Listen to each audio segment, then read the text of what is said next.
Hello, wonderful people. Welcome, welcome, welcome, welcome, welcome. Welcome back to Growing Up Congolese. I miss you guys. I miss recording. I miss working on this. So thank you, thank you, thank you, thank you, thank you, thank you so much for the one who are listening. To the new listeners, welcome. To the old listeners, I'm back. I'm back. I'm back. I'm back. I promise I'll be more consistent. But thank you so much for keeping up. Even though I have not been posting anything, you guys have you kept on listening to old episode, and I've been getting new listeners. I just got a message from this girl on Instagram who told me how she was enjoying my podcast, and I was like, how did you even find me? Because I don't really publicize this podcast as I should. But it was very interesting because my Instagram page that she reached out to was my blog page, and I don't think I've ever posted about my podcast on my blog, only because I wanted to keep those two endeavors separate, right? I tell you guys to go to my blog on this on the podcast, but on my blog page I don't really mix my podcast with my blog. So it was very interesting how she found me, which I thought was weird, but I still appreciate that. So I honestly appreciate you guys. I'm very, very, very, very, very, very, very, very thankful and very grateful. For the new listeners, I do have a blog. It's called See the World. It's a travel blog. Please check it out. Please follow this podcast. Now that I'm going to be consistent with y'all, I promise to at least have an episode once a week on Sundays, at least, right? I promise. So yeah, today's a special day for me. It's very special, and I wanted to talk about this topic because it's very relatable to me. So if you have listened to my old episodes, you will know that I grew up in a refugee camp, right? And today, 16 years ago today, my family and I left Benin, West Africa, for the United States. And every year, the days leading up to this day, specifically the 19th of May, is very emotional for me because I recount where was I, what was I doing, what was I thinking? Did I think that what happened, what my experiences in America, like when I was a kid and I heard that we're going to America, did I think what I am experiencing will be what I will experience? So I always have a very reflective mindset the days leading up to this day, because for a lot of kids, especially child refugees, the refugee camp, if you are quote unquote lucky to be in a refugee camp, the refugee camp becomes your country, right? It becomes a thing that you know. It becomes, to me, the refugee camp is my first memory of home, right? And it's so weird to think about refugee camp as a home, but when you are born into something, you don't know that it's a refugee camp. You don't know that the things that are happening are not supposed to happen, right? Because that's part of your normalcy. You do understand some aspects of it are bad, but that's the life that you are growing up into.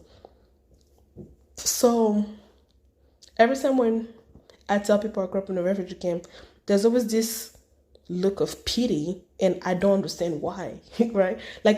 Of course, consciously, I understand why, right? Because refugee camp are looked up dysfunctional, it's full of unwanted, quote unquote, unwanted people.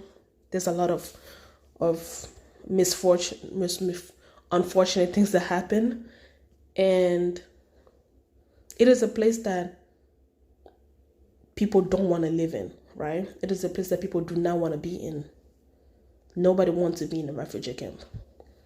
But when you're a child, it's a very interesting way of how you negotiate between your realities, right? Because the refugee camp is an unwanted place that people are desperately trying to get out of. But as a child, it is your first home. It is where you learn how to play with your friends. It is where you went to school. It is where you made friends. It is where you have your childhood memories, good or bad.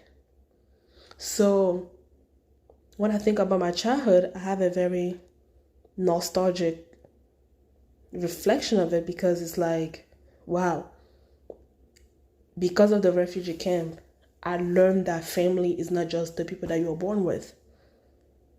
Your neighbors can be your friends. Your neighbors can be your family. I was raised by women of different ethnicities, women of different countries. Although I did not have my biological father in my life, and you guys have heard me talk about my biological father in previous episodes, I was raised by men who lived in a refugee camp. Because of our African cultures, everyone was dad, everyone was uncle. So I have gained a big family because of a refugee camp. And it's because of it that I am a globalist, right? It's because of it I don't subscribe to one way of thinking or one nationality or one identity. Because from the young age, I learned to be everything and nothing at the same time. I learned from different perspectives. I learned different languages. I belong to different cultures. I belong to different families. So I get offended when people give me the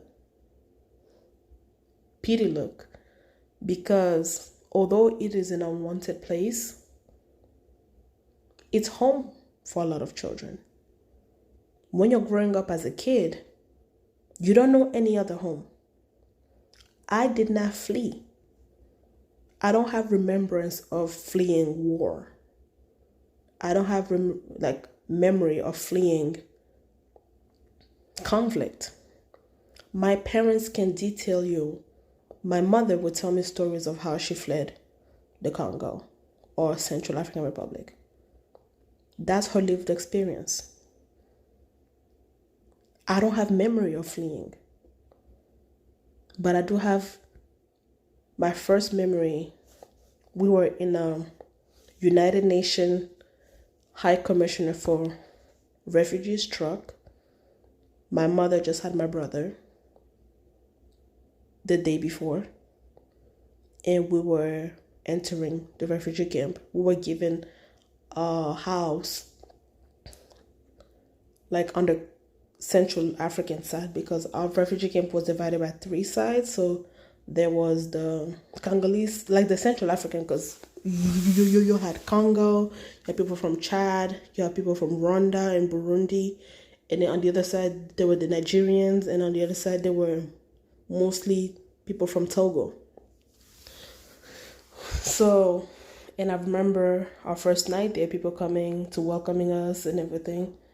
I remember when I first started speaking and people started looking at me weirdly because I had a stutter. I remember that. That's my first memory of my childhood. Prior to that, I don't have memories of fleeing a war. I don't think I ever heard a bomb or a gun go out, right? And during my thesis, I talked specifically about this topic, where I talked about how we need to reimagine the refugee camp, right? Especially for former child refugees, because the refugee camp acts as a de facto country. right? Because when you're a kid who grows up in a refugee camp,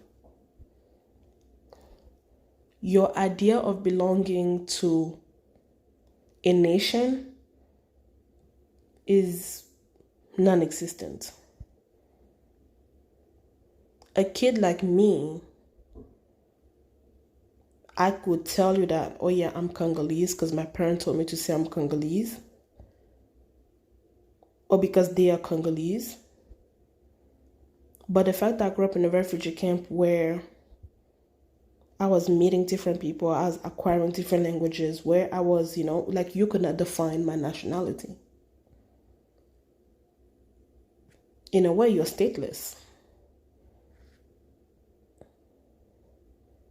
Your nationality, it becomes an objective identity because it's one that you adopt from your parents. There's no legal basis for it.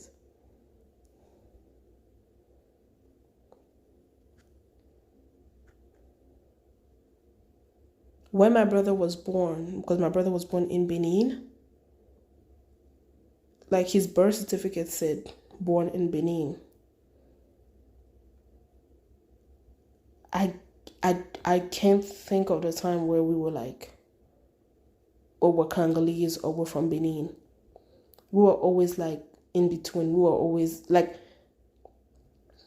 we were called Congolese because that's what we were taught to say. But there was no subjective feelings that we belong to Congolese culture. And so the refugee camp here act as a country because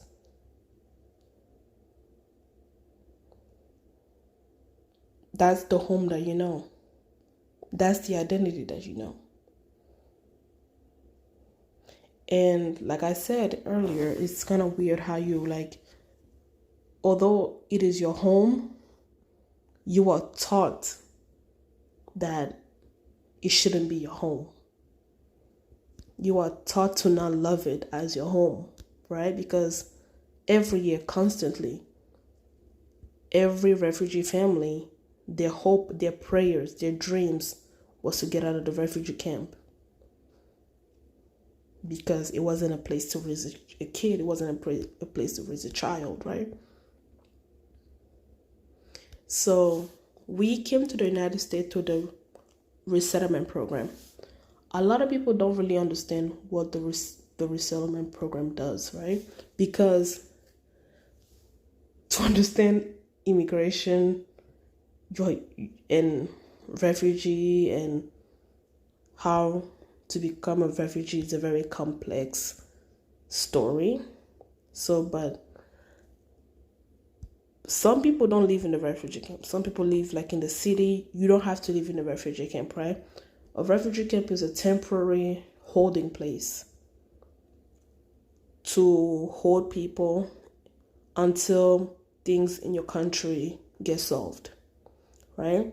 And when things in the country get solved, by the way, they rarely do, there are three options. There's repatriation, where you can go back to the country, your native country. There is reintegration, so you integrate into the country of where the refugee camp is, right? So you integrate into, so we were in Benin, so you integrate into Benin society and everything, and you adopt that as your country. Or resettlement, where you go to a third country, most likely the United States, Canada, some Scandinavian countries, Australia. And when I was younger, everyone wanted to come to America, right? Everyone was either, so the big names were America, Canada, and Australia. And it's processed by the United Nations High Commissioner for Refugees, and so they give you an interview. You do an interview, And basically is a luck thing, right? The United States can say that they want, let's say, 10 families, but 5,000 people, 500 families apply, but they're only looking for 10. So over the years, you have people pray to God. Pray to God. They sleep on the floor. They sleep in churches. They fast. They pray. They make sure their documents are in order, right? Because during the interview process, you want to convey to the interviewer that the other options are not good options, right? Why can't you stay in Benin? Or why can't you go back to your home country? And you have to victimize yourself constantly. You have to revisit. For those people who faced tragedy, who faced like traumatic experience where women were raped and everything, they have to recount that story over and over and over again. They have to make themselves sound believable. They have to cry. They have to do everything to appeal to the interviewer's emotion to make sure that their application goes to the next step. And some people will make up stories. Some people lies. But because they kind of knew the formula of what the interviewers were looking for, they would say anything. There's story of parents doing like very crappy things to their kids to make them look disabled so that the interviewers or the countries can have sympathy on them, just so they can go to their countries. People will come, they will gather around, make plans, review their applications. If it did not, the sappier the better, right? But it wasn't just the sappier the better, but it was sappier and luck. Because your story had to make sense. And there were people who would just make up the dumbest stories ever, and they would not get it. Because they were trying to come to either the United States, Canada, or Australia. And for those of us who were able to make it to the end, where the United States have agreed to take us and everything, you have a survivor's remorse that you carry for the rest of your life. Every year, my mother sends money home. Like, when I say home, to other refugee people who stayed back. Because you were like, oh my God,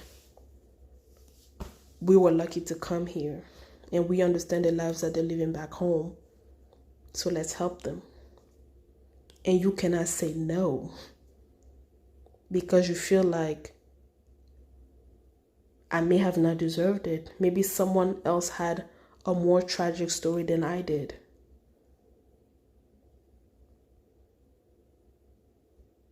So you feel compelled to give money, send gifts. When uncles and aunties who raised me, they will send me Facebook messages and be like, hey, we can't pay rent and everything, blah, blah, blah, blah. It's like, you are indebted to them. You feel indebted to them for the rest of your life. Because you understand what it was like to go days without eating. Because you understand what it's like to go weeks without knowing where the money will come from, right? So you feel indebted to them. And a lot of people don't understand that resettled refugee, once they get the resettled status, they don't come to the United States or they don't come to Canada or Australia as refugees. No. We were refugees in Benin, which is very different than asylum seeker, right? So let's say you run away from a war. The first country that you land, you seek asylum. You tell them, hey, I'm running away from this country because of war, famine, poverty, blah, blah, blah, blah, and I'm looking for refuge. That country will grant you permission to stay. When they grant you permission to stay, you are a refugee in that country. So we are not refugees when we come to the United States. We came to the United States because we were refugees. There was a country in this story, Benin, that consider us refugees. They put us in a camp where we were refugees for 7 years. And now when we come here as legal immigrants. So my immigration story is very different than the immigration story of people coming into the southern border. People who are coming into the southern border are trying to be refugees in the United States. They are seeking asylum to the United States. So that is why I always tell people, it's like, the immigration topic is so diverse and so complex that you cannot lump all of us together. There are people in Iraq who will apply for the American visa, wait for years to get the American visa because the American visa is the hardest thing to get. They will come to the United States legally, and as soon as they land at the airport, they will go to U.S. Borders and Security and seek asylum. So there's a lot of avenues that people come into the United States. But resettled refugees who lived in refugee camp, who went through the resettlement process, they come to the United States to be residents. They come to the United States as residents. After 5 years, they can apply for the United States citizenship. It's like the DV lottery. The only difference with a DV lottery is that people who win the lottery, they have to finance their own travels, their stay, and whatnot. Resettled refugee, because you're in a refugee camp, you're poor, you don't have money, the United States loans you the money to come to the United States. Once you start to work and everything, you have to pay that money back.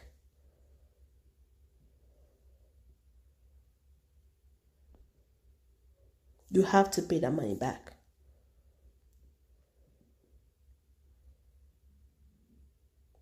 So you technically don't come for free. When my family came here, we were on food stamps for 6 months. And then after 6 months, because they give you 6 months to kind of settle in.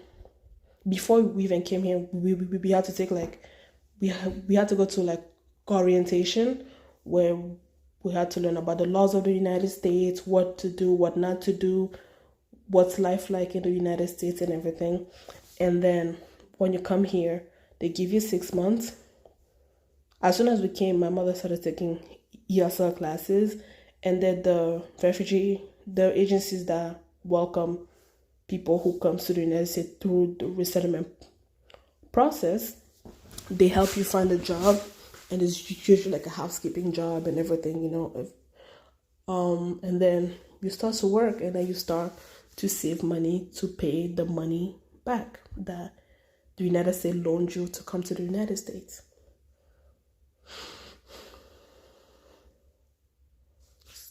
And that's one avenue of migrating to the United States.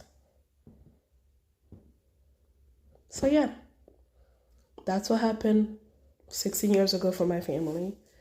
And it's funny because people always ask me, like, what was a cultural shock? Seeing dog poop on the floor was my first cultural shock. And if you ever listen to Chimamanda, The Danger of the One Story, you will know that she talked about how we viewed like Americans, like, people that didn't even know that they poop and everything is clean, everything is good and everything. So coming to the United States with the mentality of like everywhere looks like Times Square, but not like the Times Square downstairs, not like on the streets. I'm talking about the buildings, at night when it's pretty, right? That's what you think of. So seeing dog poop on the floor was like, wait, there's dog poop on the floor? There's dirt in this country? There's poverty in this country? Oh my God, nobody told us. Nobody told us. Seeing rats, that was a culture shock. I remember my brother got in trouble at school because the teacher brought a hamster, and then he was scared of it. And as somebody was like, aren't you from Africa? Like, don't you see like rodents in Africa? So my brother pushed him off the stairs and everything, and he got suspended. That was the first time he got suspended at school. Because it was just like, I did not know you can see rats in houses or on the streets, So those were some of the cultural shock coming here. But yeah, it's been 16 years since we left, and it feels very long. It feels like it's been more years, but I don't know how 16 years should be feeling. It's weird because when we came, Obama was running to be president. So my first experience of American politics was seeing the first Black man become president. So that was very cool. That's my first recollection that was my first American election. And yeah, tomorrow will be 16 years since we landed in America. So we left on the 19th, we landed on the 20th. And also tomorrow is also, 19. So it was also 5 years ago when I was in France, reminiscing on this day, my Airbnb got burglarized in Marseille. And you're like, oh, I never knew that one day I would go from refugee camp to being in Marseille to get burglarized. And now I'm living in DC and I'm hoping to have a job with the federal government. Life have its surprises, right? All right, guys. Thank you for listening to my reflection. I can't wait to hear what you guys have to say. Please, I'm back. So show up every Sunday. I got you. I'll talk to y'all later. Bye-bye.